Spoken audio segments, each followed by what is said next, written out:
Hindi club में फिर से आपका एक बार स्वागत है। ये वीडियो विशेष रूप से बिहार स्टेट से संबंधित है। बिहार स्टेट के 3 विषय उर्दू, संस्कृत और विज्ञान का रिजल्ट कब तक आएगा, ये संशय बना हुआ है। अभ्यर्थी बहुत ही बेसब्री से इंतजार कर रहे हैं कि वो अपना रिजल्ट देख सके, अपना परिणाम देख सके कि वो पास हो रहे हैं यानी क्वालिफाइड हो रहे हैं कि डिस्क्वालिफाइड हो रहे हैं। इसके लिए वो बेसब्री से इंतजार कर रहे हैं। जैसा कि आप जानते हैं कि उर्दू, संस्कृत और विज्ञान विषयों का परीक्षाफल यानी रिजल्ट 106 अभ्यर्थियों के साथ प्रकाशित किया जाना है। 106 अभ्यर्थियों का पुनर्परीक्षा का आयोजन 2/4/2021 यानी 2 अप्रैल 2021 को हुआ था। इससे संबंधित ऑनलाइन आपत्ति भी लिया गया था। आपत्ति का डेट भी एक्सटेंड किया गया था और सभी अभ्यर्थियों को अब इंतजार है रिजल्ट का। ऐसा माना जा रहा था कि इसका रिजल्ट मई के प्रथम सप्ताह में जारी किया जा सकता है, लेकिन आज हो चुके हैं 4 मई 2021, लेकिन इससे संबंधित कोई भी नोटिफिकेशन जारी नहीं किया गया है। इसका एक ही वजह है कोरोना। बिहार में स्थिति इतनी खराब हो चुकी है कि यहाँ पे लॉकडाउन लगाने की बातचीत भी चल रही है। अगर लॉकडाउन लगता है कि अभ्यर्थियों को और इंतजार करना पड़ सकता है, लेकिन बिहार बोर्ड को अभ्यर्थियों के बारे में जरूर सोचना चाहिए। उनके कलीग यानी अन्य विषयों के अभ्यर्थियों का रिजल्ट आ चुका है। ये केवल 3 विषय उर्दू, संस्कृत और विज्ञान विषय के जो अभ्यर्थी है वो परेशान है। उन्हें नहीं पता कि उनका रिजल्ट क्या आएगा, इसलिए बहुत परेशान है और वो रिजल्ट का इंतजार कर रहे हैं। तो बिहार बोर्ड को इसके बारे में सोचना चाहिए और जल्द से जल्द रिजल्ट जारी करना चाहिए। उससे संबंधित नोटिफिकेशन भी जल्द से जल्द जारी करना चाहिए। अब हम बात कर लेते हैं कुछ अन्य प्रश्नों पे भी। जैसे बार बार पूछा जाता है कि जो भी अभी बहाली होगा यानी बिहार स्टेट का जो बहाली होगा वो एकेडमिक पे होगा या स्टेट के मार्क्स पे होगा। ये बहुत बड़ा प्रश्न है और बार बार पूछा जाता है, बहुत बार बताया भी गया है। यहाँ पे हम क्लियर कर देना चाहते हैं कि जो भी बहाली बिहार स्टेट पे होगा वो एकेडमिक पे होगा, ना कि स्टेट के मार्क्स पे। जी हाँ, आपने सही सुना कि बिहार स्टेट का जो नया नोटिफिकेशन आएगा जब भी बहाली होगा वो एकेडमिक पे ही होगा, वो स्टेट के मार्क्स पे नहीं होगा। स्टेट का मतलब 2 अंक जो जोड़ा जाता है, 2 या 4 अंक, वो भी जोड़ा नहीं जाएगा।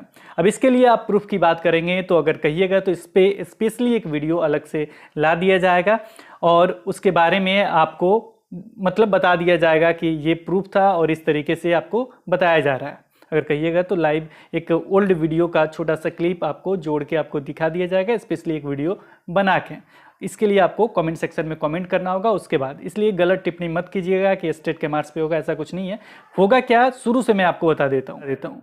सबसे पहले बिहार बोर्ड परीक्षा लेता है। जैसे बिहार बोर्ड ने बिहार स्टेट का परीक्षा लिया, उसके बाद इससे संबंधित आंसर की जारी किया जाता है। आंसर की जारी करने के बाद उससे संबंधित आपका आपत्ति लिया जाता है, यानी जिस प्रश्न पे आपको दुविधा लगता है उस पर प्रूफ या रेफरेंस के साथ आप आपत्ति दर्ज करते हैं। आपत्ति दर्ज करने के बाद रिजल्ट जारी किया जाता है। रिजल्ट जारी होने के बाद बिहार बोर्ड आपको मार्कशीट या सर्टिफिकेट प्रोवाइड कर देता है। इससे पहले बीटेट 2017 जब हुआ था को आपका मार्कशीट या सर्टिफिकेट आपके डिस्ट्रिक्ट लेवल पे मिला था। हो सकता है उस तरीके से मिले, लेकिन कोरोना काल चल रहा है, कोई अन्य मतलब कोई अन्य तरीके से भी आपको प्रोवाइड किया जा सकता है। इसके बारे में आपको आगे बताया जाएगा। जैसे ही आपको मार्कशीट या सर्टिफिकेट मिल जाता है वो 7 साल के लिए वैलिड हो जाएगा, वो आपके पास ही रहेगा, यानी 7 साल के लिए वैलिड हो जाएगा और बिहार बोर्ड का काम खत्म, आपको सर्टिफिकेट दिया।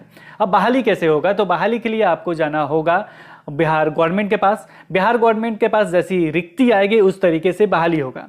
उसके लिए उन्होंने नियमावली बना रखा है। नियमावली 2020 जो नाम से है उसे आप पढ़ सकते हैं, उस पर वीडियो भी है। अगर आप कहेंगे कि उस पर स्पेशली एक वीडियो अलग से बनाया जाएगा कि उस पर कैसे मेरिट वगैरह बनता है। उसमें थोड़ा सा तब्दीली होगा। तब्दीली क्या होगा, जैसे संजय सर ने ट्वीट करके बताया था कि जो भी अब बहाली प्रक्रिया अपनाई जाएगी उसमें ऑनलाइन अप्लाई होगा और सेंट्रलाइज तरीके से होगा। ऑनलाइन अप्लाई होगा यानी जो भी अभ्यर्थी होंगे घर बैठे आप अप्लाई कर सकते हैं और उसका जो मेरिट वगैरह बनेगा सब सेंट्रलाइज तरीके से बनेगा। इससे फ़ायदा ये होगा कि जो भी अभ्यर्थी हैं, जो भी स्टेट पास होके आएंगे, सारे अभ्यर्थी का बहाली निश्चित ही पूरा होगा। इसके बारे में उन्होंने लिखा भी है कि हाँ, सभी जितने अभ्यर्थी क्वालिफाइड हुए हैं सभी का बहाली निश्चित ही होगा। तो एक चीज़ क्लियर होगा कि सभी का बहाली होगा, ऑनलाइन तरीके से होगा, सेंट्रलाइज्ड होगा। यहाँ पे अब मेरिट की बात आती है कि मेरिट के बारे में भी हमने बताया है। तो मेरिट जो होगा वो आपका बनेगा अगर 9 to 10 पेपर 1 क्वालिफाइड हुए हैं, आप 9 to 10 के लिए शिक्षक बनना चाहते हैं, उसके लिए अप्लाई करेंगे तो आपका जो ग्रेजुएशन है, जो स्नातक आपने किया है उसका जो परसेंटेज है और जो आपने ट्रेनिंग लिया है, जो बीएड आपने किया है, दोनों का परसेंटेज आपस में जोड़ा जाएगा, 2 से भाग दिया जाएगा, जो मेरिट बनता है उस पर मेरिट बनेगा।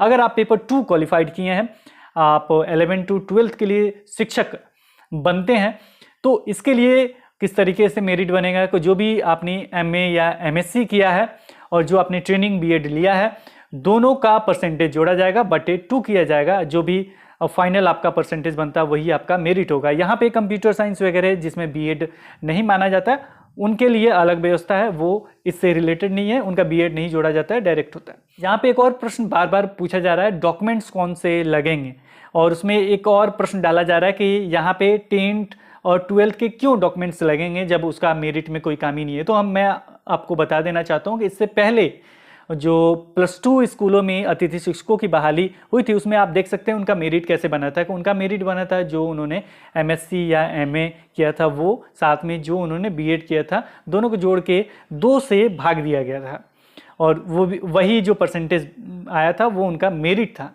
और उनके सारे डॉक्यूमेंट्स आपके 10th के, आपके 12th के, ग्रेजुएशन के, ट्रेनिंग के, और भी अगर एस्टेट हैं, एस्टेट भी उसमें अभ्यर्थी जो बचे हुए थे उन्होंने अप्लाई किया था, तो एस्टेट हैं उसका भी कुछ सारे डॉक्यूमेंट्स उसमें लगे हुए थे। अगर आप कहिएगा तो इसके लिए जो 6ठा चरण चल रहा है उस पर जो भी डॉक्यूमेंट्स मांगे गए थे उसको लेके एक वीडियो हम बना सकते हैं, अगर आप कहेंगे तो ये सारे डॉक्यूमेंट्स निश्चित ही लगेंगे। अगर आप कहेंगे तो इससे संबंधित एक अलग से वीडियो बन जाएगा, जो निमाली 2020 है, उस पर भी सारा लेके एक एक चीज़ वहाँ पे स्पष्ट किया जाएगा कि ये चीज़ लगेंगे, और ये आपका इस पे आपका मेरिट बनेगा।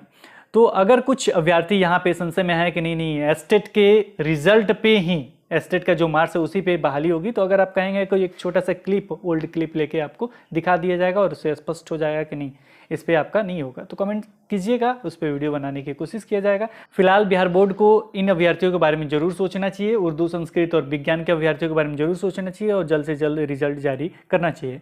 आज इस वीडियो में इतना ही, फिर मिलते हैं एक नए वीडियो के साथ। तब तक देखते रहें, बने रहे हिंदी क्लब पे। धन्यवाद, बाय बाय।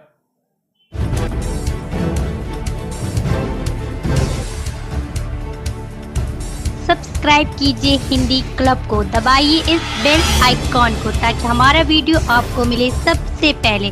शेयर करें अपने दोस्तों के साथ ताकि वो भी इसका लाभ उठा सके। ये सब बिल्कुल फ्री है।